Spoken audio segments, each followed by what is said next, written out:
Halo guys, kembali lagi bersama saya Azu di channel Azu9 Review. Nah, kali ini mari kita lanjutkan alur cerita Hidup Kepohonan. Dan part ke-17, 70 hanya maksudnya. Mari kita mulai.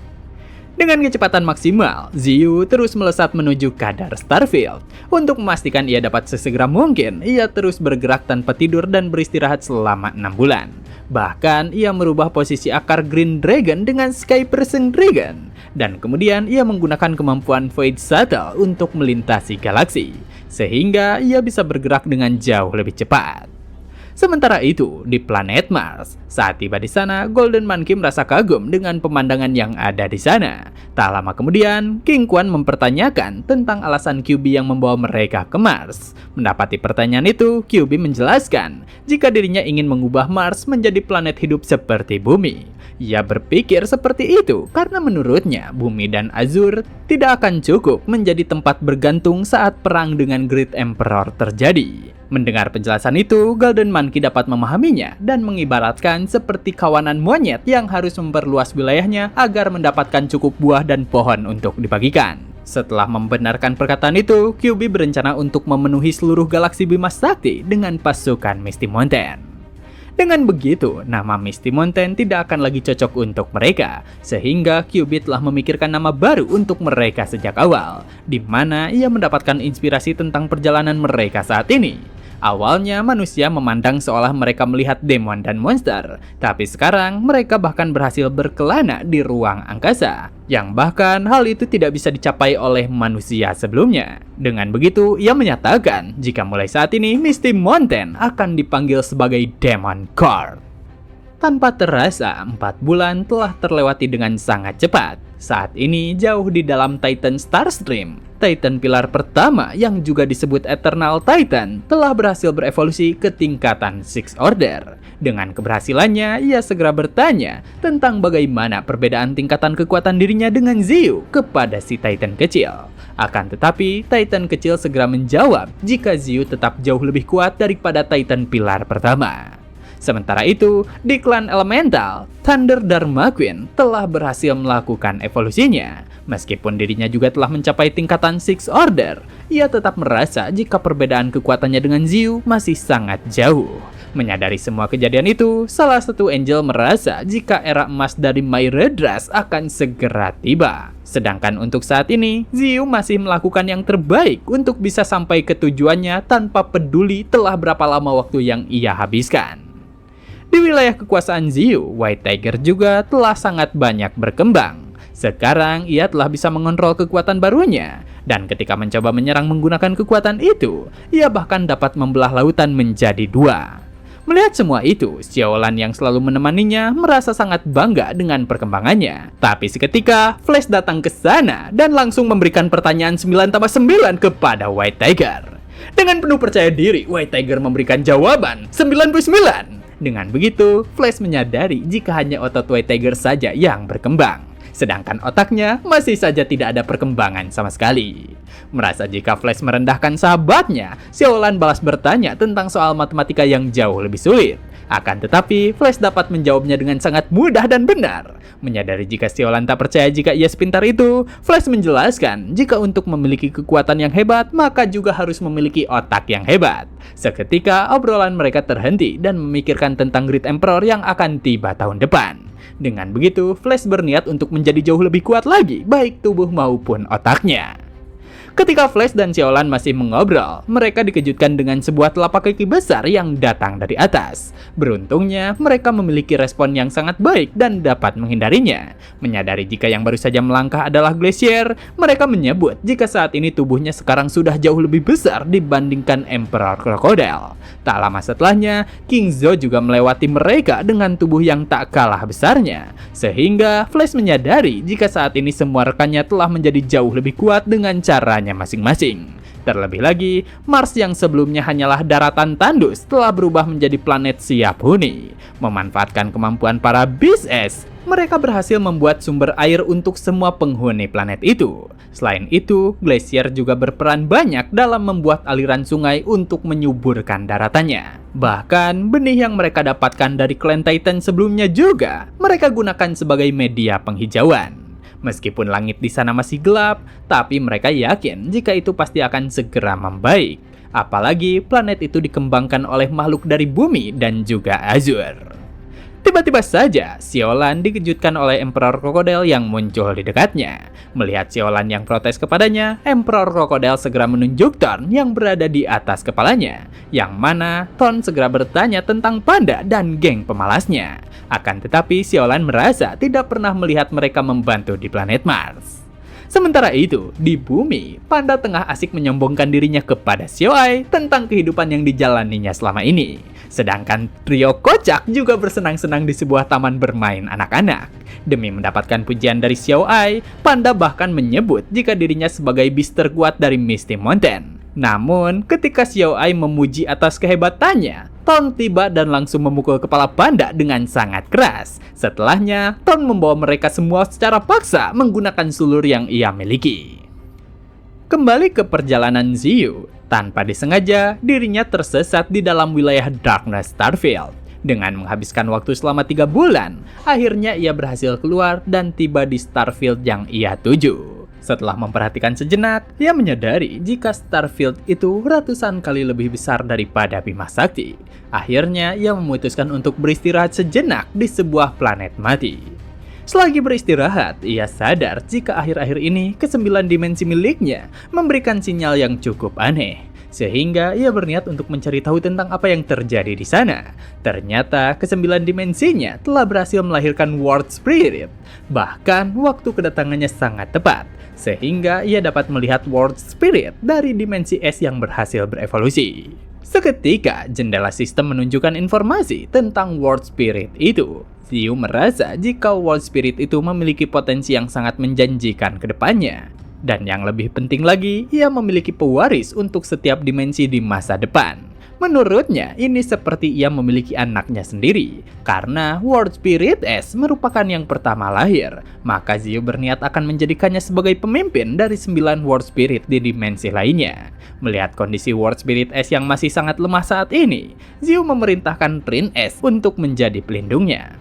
World Spirit terlahir dari kekuatan masing-masing dimensi, sehingga bisa dikatakan jika mereka merupakan kesadaran dimensi itu sendiri. Dengan Xiu yang menjadi lebih kuat, maka mereka juga akan menjadi lebih kuat. Saat Xiu masih sibuk memperhatikan dimensi yang ia miliki, sesosok anggota klan Blue Demon muncul di sana. Merasakan energi spiritual yang sangat kuat muncul, ia mengira jika mereka diinvasi lagi oleh klan Titan. Dengan begitu, ia memerintahkan rekan-rekannya untuk mengikuti dan menyerang Xiu. Di kadar Starfield, terdapat lebih dari 10 miliar makhluk bernama Blue Demon hidup di dalamnya.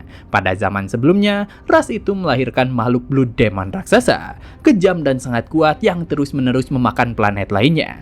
Akan tetapi, ia berhasil dibunuh dengan kerjasama berbagai makhluk kelas atas dari berbagai Starfield. Dengan kerjasama itu, hampir memusnahkan seluruh ras Blue Demon. Namun sekarang, jumlah mereka kembali bertambah dengan sangat pesat.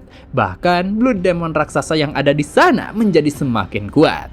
Kedepannya, mereka berniat untuk kembali menginvasi galaksi lainnya dengan skala yang jauh lebih besar. Sambil membantai para Blue Demon yang berniat menyerangnya, Xiu merasa sangat kesal karena sebelumnya ia mengira jika tempat ia beristirahat merupakan sebuah planet mati. Selain itu, ia juga dikejutkan oleh sosok humanoid yang berada di dalam tubuh Blue Demon. Tiba-tiba, para Blue Demon yang jauh lebih banyak tiba di sana dan mengepung dirinya. Saat disibukkan dalam membantai mereka semua, ia kembali dikejutkan dengan sebuah pedang yang meluncur ke arahnya, yang mana pedang itu dilemparkan oleh sesosok humanoid. Hal itu membuat Xiu kembali terkejut, karena ternyata di sana juga terdapat makhluk yang memiliki kecerdasan. Seketika, sosok humanoid itu mengucapkan semacam mantra untuk melancarkan serangan pedang. Dari serangan itu, Xiu kembali terkejut karena akarnya bisa terpotong oleh sebuah pedang. Setelahnya, sosok humanoid itu kembali menggerakkan pedangnya tepat ke arah Xiu. Dengan sangat mudah, Xiu menangkis serangan pedang yang datang ke arahnya. Kemudian, ia juga menggunakan salah satu akarnya untuk melilit dan langsung membanting sosok tersebut. Untuk menghilangkan rasa penasarannya, Xiu juga mengambil dan memperhatikan pedang yang sebelumnya berhasil memotong salah satu akarnya. Dari apa yang ditampilkan sistem tentang pedang itu, Xiu mengetahui jika senjata itu bernama Seven Order Demonic Sword. Dengan berbagai kemampuan yang dimiliki senjata itu, tidak heran jika si sosok humanoid berani untuk menyerangnya secara langsung. Dan dari semua yang terjadi, Zeus sadar jika di planet ini memiliki makhluk yang bisa membuat senjata hebat, sehingga ia merasa jika kali ini berhasil tiba di planet yang tepat. Setelah menyimpan pedang itu ke dalam salah satu dimensinya, Zeus membawa sosok wanita itu ke hadapannya. Selanjutnya ia bertanya tentang alasan wanita itu menyerang dirinya. Meski dalam keadaan terdesak dan terbatuk darah, ia tetap mengatakan dengan tegas jika makhluk apapun yang menginjakan kaki di planet mereka harus mati. Mendengar hal itu, Zeus menyadari jika klan Blood Demon sangat membenci ras lainnya. Selain itu, ia juga merasakan sejumlah besar aura lemah yang berada tidak jauh dari sana. Sehingga ia memutuskan untuk segera pergi dan memeriksa tempat tersebut. Sesampainya mereka di sebuah lubang, Zeus segera menghapus penghalang yang menutupi tempat itu, hingga terlihat sebuah kota yang cukup maju. Selanjutnya, Zeus berkata kepada si wanita untuk memimpin seluruh klannya dan menjadi pengikut miliknya. Jika wanita itu menolak tawaran tersebut, Zeus berniat untuk membantai mereka semua sebagai balasan karena telah berani menyerangnya. Mendengar hal itu, si wanita menjadi sangat marah dan berniat untuk kembali menyerang. Akan tetapi, Zeus segera menghentikannya dan berkata jika ia memberikan si wanita waktu 1 hari untuk memikirkannya baik-baik. Selesai mengatakan itu semua, langit di atas mereka retak. Dari retakan itu, akar-akar Zeus muncul dan mengangkat seluruh kota sekaligus. Melihat itu semua, si wanita menjadi sangat panik dan bertanya tentang siapa Zeus sebenarnya. Ketika menyusuri planet itu, Zeus berhasil menemukan Tree of Miracle yang berada pada tingkatan Fourth Order. Ketika masih berada di kosmos, ia telah bisa merasakan aura dari pohon tersebut. Tiba-tiba, akar-akar pohon segera menyerang ke arahnya. Namun, sebelum berhasil menyentuh Zeus, akar-akar itu langsung terpotong. Setelahnya, Zeus memberikan mayat para Blood Demon yang sebelumnya ia bunuh kepada pohon tersebut. Begitu Tree of Miracle memakan semua mayat Blood Demon, sebuah bola merah muncul di hadapannya. Tanpa menunggu, Zeus segera mengambil bola merah itu menggunakan salah satu akarnya. Kemudian, ia membuka portal dimensi dan memanggil Trin-S untuk memakan bola merah itu. Begitu ia memakannya, wujudnya langsung berubah dan naik ke tingkatan Fourth Order. Melihat hal tersebut, Zeus merasa terkejut. Tapi karena masih merasa penasaran, Zeus kembali memberikan buah elemental kepada Trin. Berhasil dengan semua percobaan kepada Trin, Zeus berniat untuk mengembangkan Trin tipe baru ke depannya. Nantinya, ia akan membiarkan Tree of Miracle untuk memakan semua mayat dan elemental ore yang berhasil ia temukan.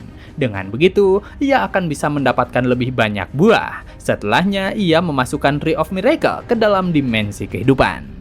Sementara itu, di kerajaan Blood Demon, raja mereka bertanya kepada para bawahannya tentang kenapa mereka belum berhasil memotong akar-akar itu. Akan tetapi, hingga saat ini, mereka masih belum berhasil menemukan sumber akar-akar itu. Jadi mereka asal memotong akar itu, maka seluruh kerajaan bisa saja jatuh ke permukaan. Terlebih lagi, hingga saat ini mereka masih belum bisa menggoresnya sedikitpun. Namun tiba-tiba, mereka semua dikejutkan dengan kedatangan Zeus. Tanpa memberikan aba-aba, ia telah mengambil mahkota raja dan duduk di singgasana. Sedangkan di sebelahnya, Blood Demon wanita yang ia lawan sebelumnya masih terikat oleh akarnya. Setelahnya, Zeus segera bertanya, apakah mereka semua bersedia menyerah? Mendengar pertanyaan itu, semua yang ada di ruangan tersebut langsung bersujud dan memohon untuk dibiarkan hidup. Bahkan, raja sebelumnya bersedia untuk menyerahkan harta karun yang dimiliki oleh klannya, di mana ia segera menerbangkan beberapa box harta karun ke hadapan Zeus. Dalam kotak pertama, terdapat Scarlet Flame Lotus yang merupakan sebuah bunga spiritual di tingkatan Extraordinary Five Order. Bagi mereka, bunga itu bisa sangat berguna untuk mengevolusikan garis keturunan. Lalu di kotak kedua, terdapat Demon Ore.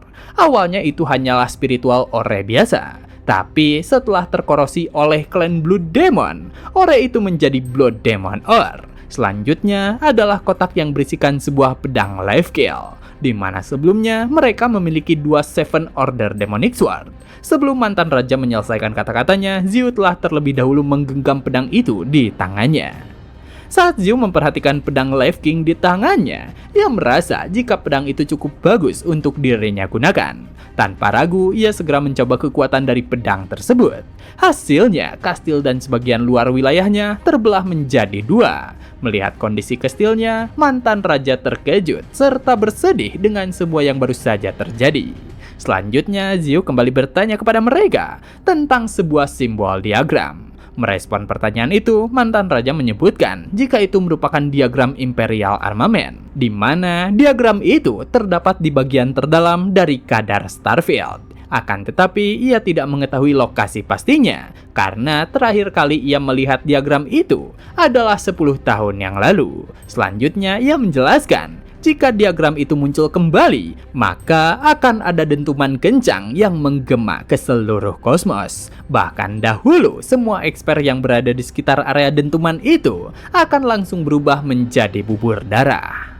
Setelah mendengar semua penjelasan itu, Zhu kembali bertanya, apakah mungkin untuk menemukan diagram itu kembali saat ini? Mendengar pertanyaan lanjutan itu, mantan raja kembali menjelaskan jika hal itu akan membutuhkan waktu sekitar setahun untuk dapat menemukannya. Meski telah mendengar penjelasannya, Zhu tetap memerintahkan mereka untuk menemukan diagram itu hanya dalam waktu 1 bulan. Akan tetapi, ia tidak membiarkan mereka bekerja secara cuma-cuma, di mana ia menawarkan berbagai macam buah elemental kepada mereka jika berhasil menemukannya. Bahkan, ia berniat untuk menjadikan orang pertama yang menemukannya menjadi murid pribadinya.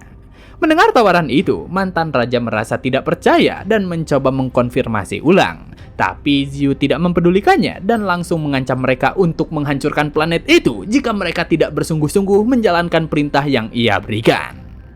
Tak membutuhkan waktu lama, para Blood Demon yang ditugaskan segera pergi ke bagian terdalam dari kadar Starfield. Di dalam salah satu armada luar angkasa yang mereka kendarai, seorang pria dari klan Blood Demon bertekad untuk menemukan diagram itu agar dapat menjadi murid pribadi Zhu. Sedangkan dari sebuah bukit, Zhu memperhatikan kepergian mereka semua. Ia tidak menyangka jika di planet itu mereka memiliki armada tempur yang dapat terbang di kosmos. Kemudian Zhu bertanya kepada mantan raja, apakah ada negara lain di planet ini? Mendengar pertanyaan itu, mantan raja menjelaskan jika di planet itu masih memiliki 6 negara Blood Demon lainnya. Tapi setelahnya, mantan raja dikejutkan oleh Zhu yang mempertanyakan apakah negara lainnya juga memiliki armada tempur seperti mereka. Beberapa waktu kemudian, di salah satu negara Blood Demon, seorang raja negara Blood Demon dikejutkan oleh sebuah gempa besar saat tengah menikmati makanannya. Tapi seketika, dinding di depannya hancur dan Zhu berjalan mendekat ke arahnya. Melihat hal itu, si raja segera memanggil para penjaga untuk menghentikannya. Akan tetapi, tak ada seorang pun yang datang kepadanya. 4 minggu kemudian, Zhu telah berhasil mengambil alih semua negara di planet tersebut. Dan saat ini, terdapat 100 pesawat tempur yang dikerahkan untuk mencari diagram Taichi. Hingga suatu saat, salah satu armada menjadi sangat heboh karena sepertinya mereka berhasil menemukan diagram itu. Dan begitulah part kali ini telah selesai. Jangan lupa like jika kalian suka dengan konten yang kami bawakan. Serta terima kasih banyak kepada kalian semua yang telah menonton video kali ini. Saya Azu dan sampai jumpa kembali di video berikutnya.